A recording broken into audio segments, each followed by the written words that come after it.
M0FXB, welcome to my channel.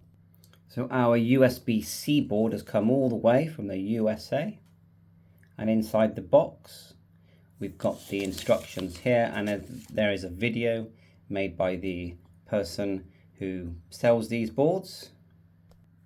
Here's a close-up look. So USB-C, and everything has been upgraded so it works better with an amplifier. So read the, I would go to the website that make these items to check that one out. But there it is there. It's quite small. You just need a screwdriver really to add this, remove this. When I take the original one out, I will be keeping it in the ICOM 705 original box. Before installing this, I was using an adapter, USB-C to micro. It did work fine, but it's nice to not have to use the adapter. So first thing we'll do is turn off our 705 and remove the battery.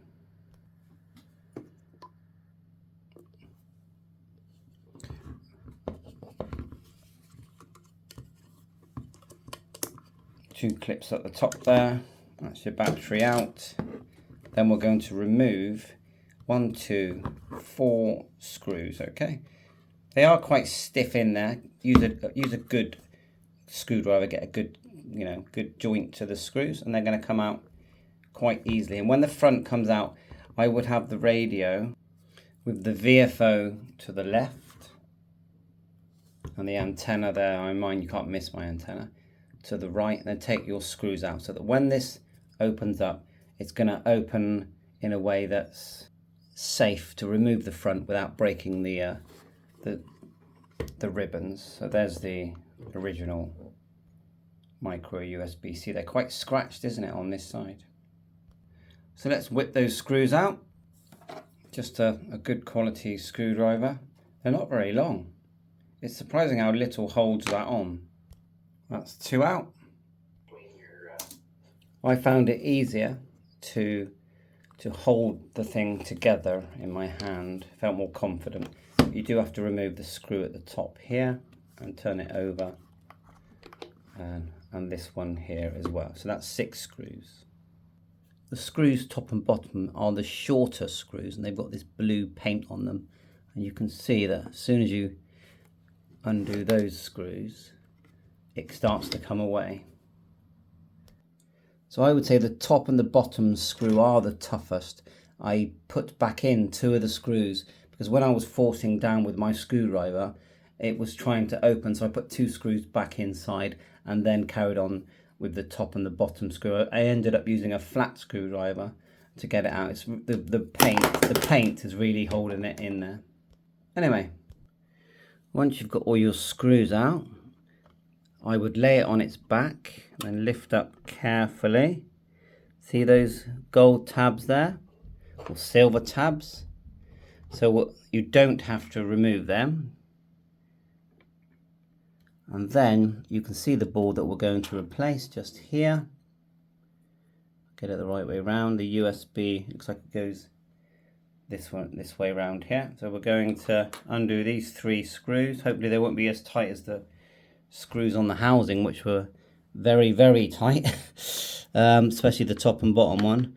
And then we'll get them off. The best thing is just to make sure you've got a good screwdriver that fits well, with these items. Just zoom in so you can have a good look. Not very often we see the inside of this.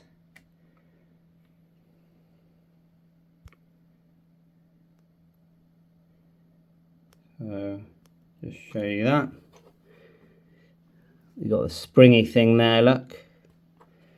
Just show you that. So yeah, it's such an expensive piece of of an expensive radio that we don't really want to break anything, do we? So they are quite tight. I did have to sort of crack them. Just be wary. You've got to push down quite hard. So, right, that's all. Luckily they are magnetic screws. They do have like a washer on them. Now the tab that you can see is underneath. Just lift that up carefully.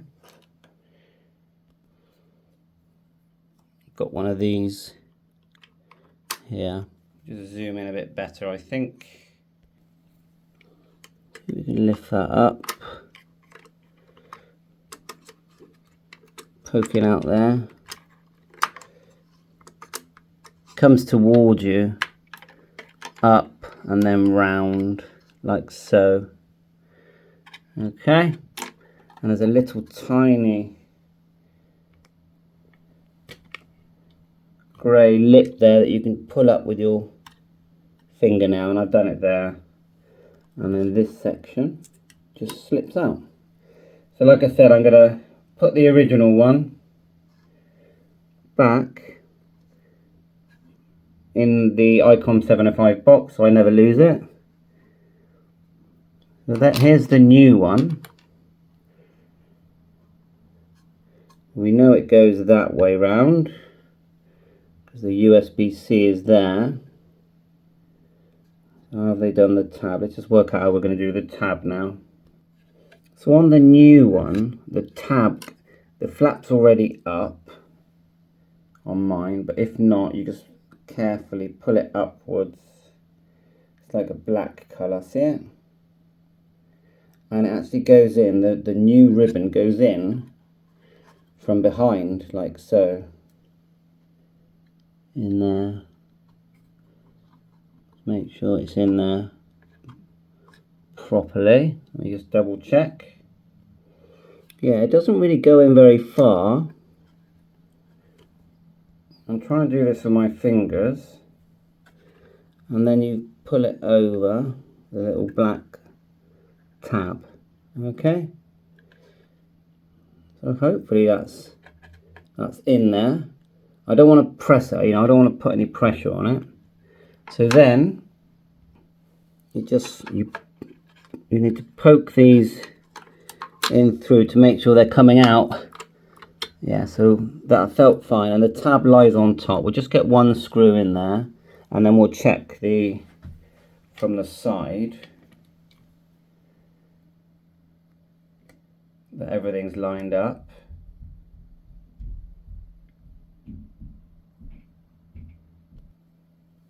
Put one in there just to hold it flat. So we're going to test this is working before we put it all back together. Quite fiddly. Okay, I got one screw up there in the end, then we're going to have a look at the side. Pull that back. You can see that's our USB-C. Trying to get it to focus, of course. There's our C, looks fine.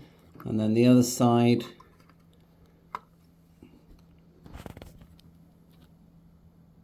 there you go. That's the other side there. All lined up nicely. So let's put our two screws back in here and here.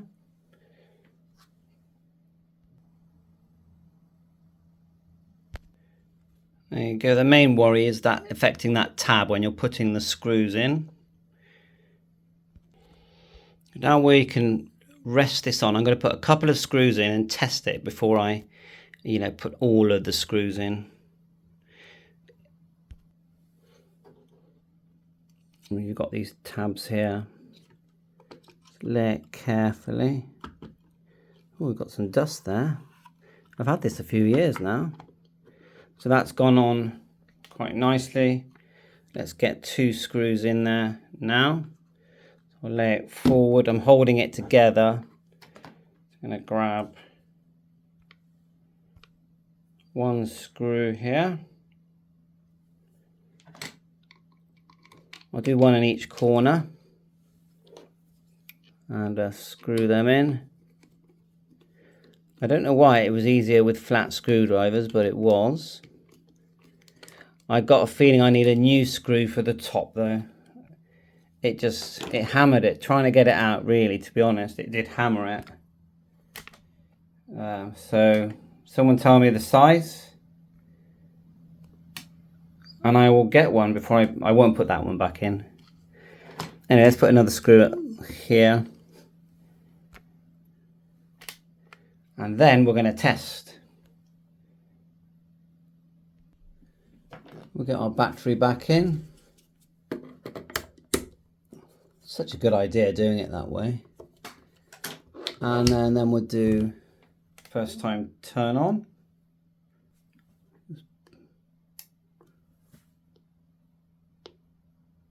Screen looks good. Let's get a USB cable in there. Get an antenna on there as well.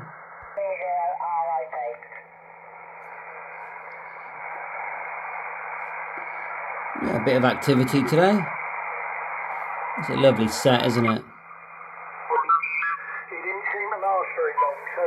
Right. Let's get our USB-C in there. Let's lift up here, USB-C. That's in. I heard my PC give me a ping. It now says USB-C COM, which is what we wanted. Very nice. On the PC, you've got all the comms there as before. I'll see if I can fire up WSJTX. Yeah, that has worked. It's just switched over.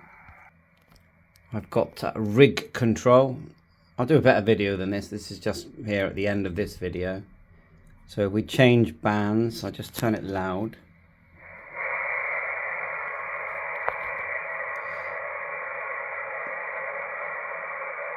You can hear it clicking. Okay, and then we'll go to enable TX. Remember, I haven't set this up yet. I just quickly fired it up. Enable TX. See it going up there, the green line? Of course, we've got some configuration to do, but it's TXing. Everything's working fine. What power are we on? Very, very low power at the moment. And it's stopped TXing.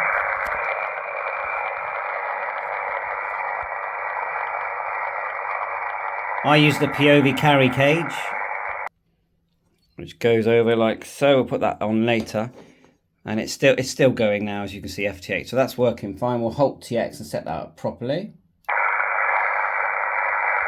This is the actual tuner that I use. So what I'll do in a minute, I'll set up a video with this tuner and the new USB.